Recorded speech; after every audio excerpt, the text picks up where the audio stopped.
Today we're going to cover round one of the NBA playoffs, just the first games that have happened for every series so far. First thing that we need to touch on is the Los Angeles Lakers. LeBron James being 40 years old and playing basketball isn't impressive if he's just going to be lazy and not play the whole game. If he's going to take plays off, not play defense, and he's not going to be a scoring threat, then being 40 years old doesn't matter. This guy could be out here 55 years old doing what he was doing, and it doesn't matter. So stop the whole year 21, all this stuff. We don't want to hear that. We want to see LeBron James go play good, productive basketball that wins the Lakers games. And if he's not going to do that, then we just don't have to talk about it. If LeBron James is in the Chris Paul phase of his career, where he's just on teams for the sake of being on teams, then that's fine. That is fine. We will take that. But I don't want to hear about LeBron James every day on ESPN, LeBron James on SportsCenter, LeBron James this, LeBron James that. He's 40 years old and he's acting like a 40-year-old man. That's fine. Austin Reeves is a fraud. In the playoffs, this guy disappears. All year he's been, oh, a good third option. Oh, he's cold. Where did you grow up, Austin Reeves? Where did he grow up? Because he was 5 for 13 first game against the Timberwolves. He only had 16 points, and there was nothing that he was able to do to actually make a difference for the Lakers. There was no part of the game that you looked at and said, oh, Austin Reeves, I see you. There was no. What is Austin Reeves doing? Why is Austin Reeves selling our team? Why is Austin Reeves always acting like this in the playoffs? It's a different dynamic, right? Austin Reeves is not an elite level player. Austin Reeves is not going to help the Lakers win a championship. Austin Reeves is going to be the reason that the Lakers don't win a championship because he's not the third option that they need him to be.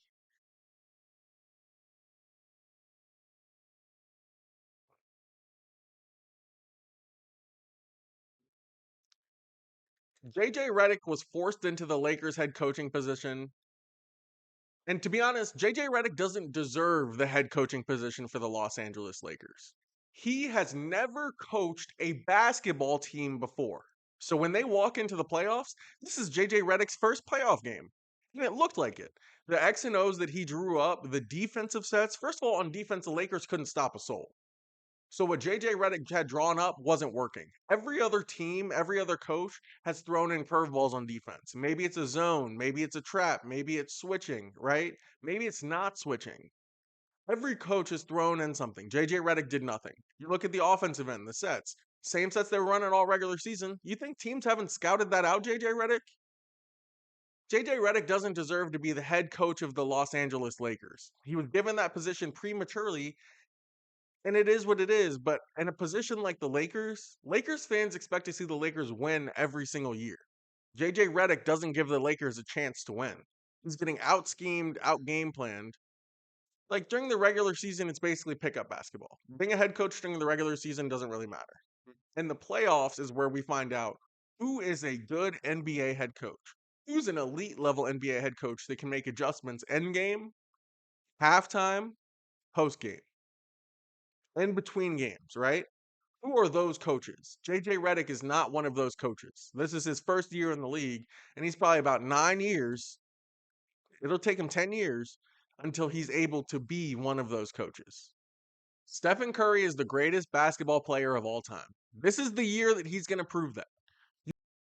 If you watch what Steph is doing to the Rockets, he's on another planet right now. He's literally playing the best basketball of his entire career as a 37-year-old man because he knows that if he gets one more ring, he's going to be the greatest player in the entire world. They're going to be comparing just Steph and Jordan. The two guys with the most rings, Steph and Jordan. Steph and Jordan, Steph and Jordan. Steph's already better than Kobe Bryant. If you haven't realized that, Steph Curry is way better than Kobe Bryant already. Already. With 4 rings, he's better than Kobe. If he gets his 5th ring, it's not a discussion. But if he gets his 5th ring, Steph is officially a better player than LeBron James because Stephen Curry will have gotten all 5 of those rings while LeBron James was his main competitor. While LeBron James is in the playoffs, in the league, competing with you, the second best player of all time, you get 5 rings? Oh, okay. That's the GOAT.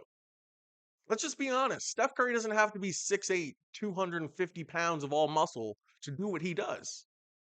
He is the most skilled, the most talented, the most consistent player of all time. Steve Kerr is the greatest basketball mind of all time. He was on the Bulls with Jordan while they were winning all of those championships. He wasn't the best player, he wasn't the best scorer, he wasn't the best defender, none of it. But he was the greatest mind. And then he comes to the Warriors and he's on another dynasty run. He's lived two different NBA lives. One where he was an NBA, a multiple-time NBA champion with the Chicago Bulls as a player, and now he is the coach of a long-time dynasty in the NBA. Steve Kerr is having a Phil Jackson coaching career and just a role player NBA career. But nonetheless, he was a champion. It's a Derek Fisher NBA career with a Phil Jackson coaching career. So where is Steve Kerr all time in terms of basketball? Where is Steve Kerr in the NBA Hall of Fame?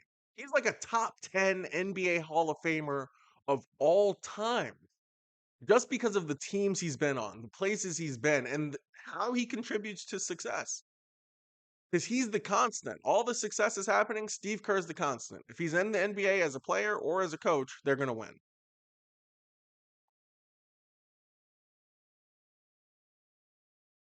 The Warriors dominated the Rockets' first game. And the reason why?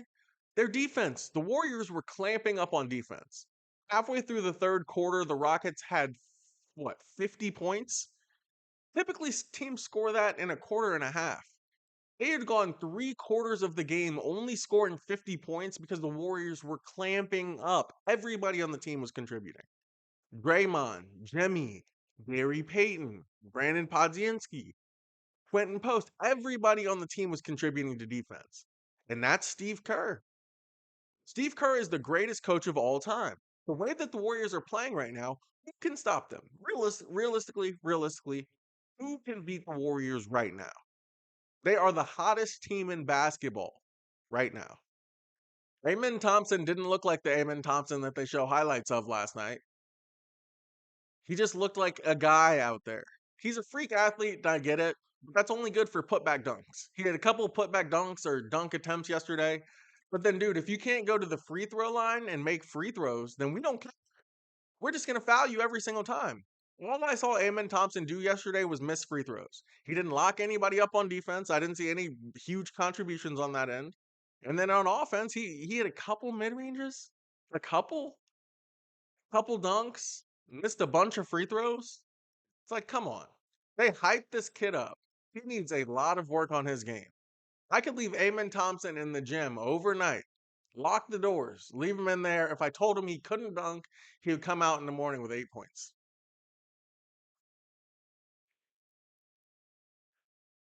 Ime Udoka is easy to root against because he looks like a movie character villain. Every time he looks at the camera, he's doing something like this.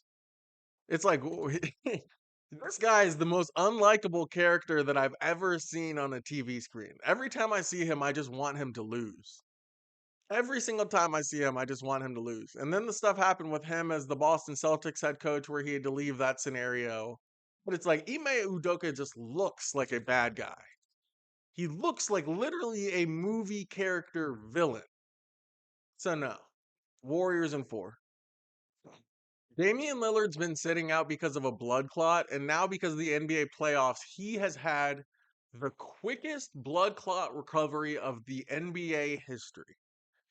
AKA, he has not recovered from that blood clot at all, and he's literally going out on the floor for the Milwaukee Bucks and risking his life. The NBA needs to look into Damian Lillard. He has not recovered from that blood clot. And let me just put it this way, the Milwaukee Bucks aren't winning this year. Damian Lillard's not even going to play defense. So if he goes out and he dies on the floor, he will have put in 0 minutes of defense that same game. It's not worth it. If you're going to let your man score every single time, don't go out on the floor anyways. Just let him play. Come back next year. Come on, Dame. The Oklahoma City Thunder team is the best that they've ever been, but the fans aren't half of what they used to be.